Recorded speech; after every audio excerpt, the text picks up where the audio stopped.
शरद भगवान सोनकांबळे, मुक्काम पोस्ट तालुका कंधार, जिल्हा नांदेड.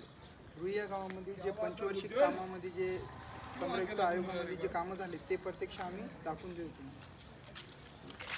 पंधरायुक्त आयोगामध्ये जे नाली बांधकाम आहे जे हे बघा अशा पद्धतीचं काम चालू आहे. नालीचं हे बघा, नाली अशी झालेली आहे एकदम. माल ह्याच्या सुद्धा काही सुद्धा नाही. हे बघा, काही माल न वापरता ह्यांनी ह्या पद्धतीचं काम केलेलं आहे.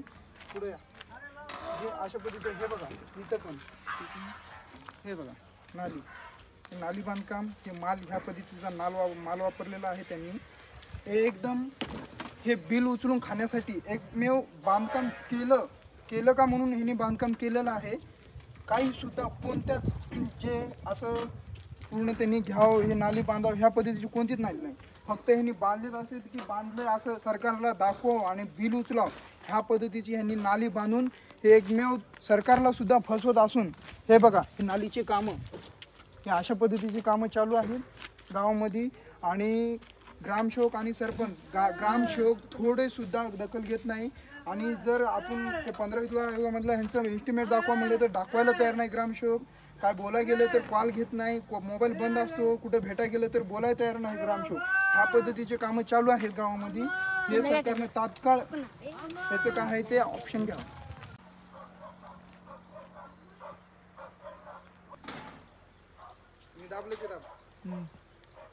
हे बाथरूम कमीत कमी 1 वर्ष झालं पूर्ण बांधून तयार झालेलं आहे. 15 आयोगामधलं हे बाथरूम बांधलेलं आहे. तरी ह्याच्यावर पाण्याची टाकी नाही, परत ह्याचे दरवाजे बरोबर नाहीत, लांबी बरोबर नाही. फक्त हे बाथरूम पैसे उचलण्यासाठी बांधकाम केलेलं आहे. आणि हे पूर्ण फायनल झाले म्हणून ह्याचं पूर्ण बिल उचलून घेतलेलं आहे.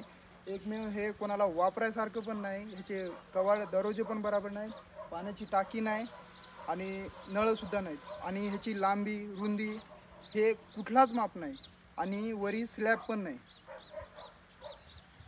शरद भगवान सोनकांबळे, मुक्काम पोस्ट तालुका कंधार, जिल्हा नांदेड. रुई या गावामध्ये जे पंचवार्षिक कामामध्ये जे 15 आयोगामध्ये जे कामं झाले ते प्रत्यक्ष आम्ही दाखवून देऊ. स्लॅब वापरलेला आहे. हे बघा ह्या पद्धतीचा स्लॅब टाकलेला आहे यांनी. आणि जे फरशी तुटून पडलेली आहे मधामध्ये हे बघा फरशी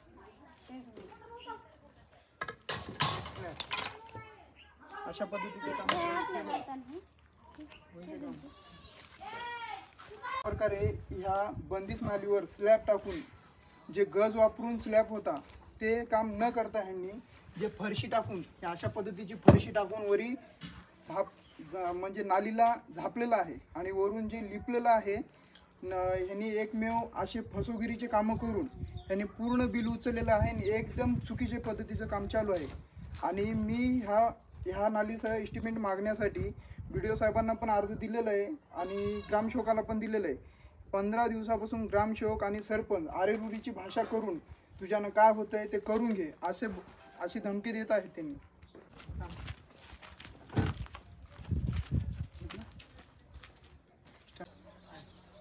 ही जी नाली आहे 15 आयोगामधली बांधलेली नाली आहे नाही. ह्या नालीचं जे आपण ही नाली बांधलेली आहे एकमेव लोकांचं पाणी पुण्या वड्यात जाण्यासारखं निघाव म्हणून ही बांधलेली आहे. एकमेव ह्या नालीचं पाणी एखाद्याच्या घरापुढे साचतं आणि त्या लोकांना ही त्रास होतो की हे पाणी एकदम कुठलं गटराचं पाणी वड्यात सोडणं आणि वड्यात न सोडता ह्यांनी एखाद्याच्या घरापुढं आणि एखाद्या दरवाजापुढं ह्यांनी हे पाणी सोडलेलं आहे. इकडं स्टॉप करी.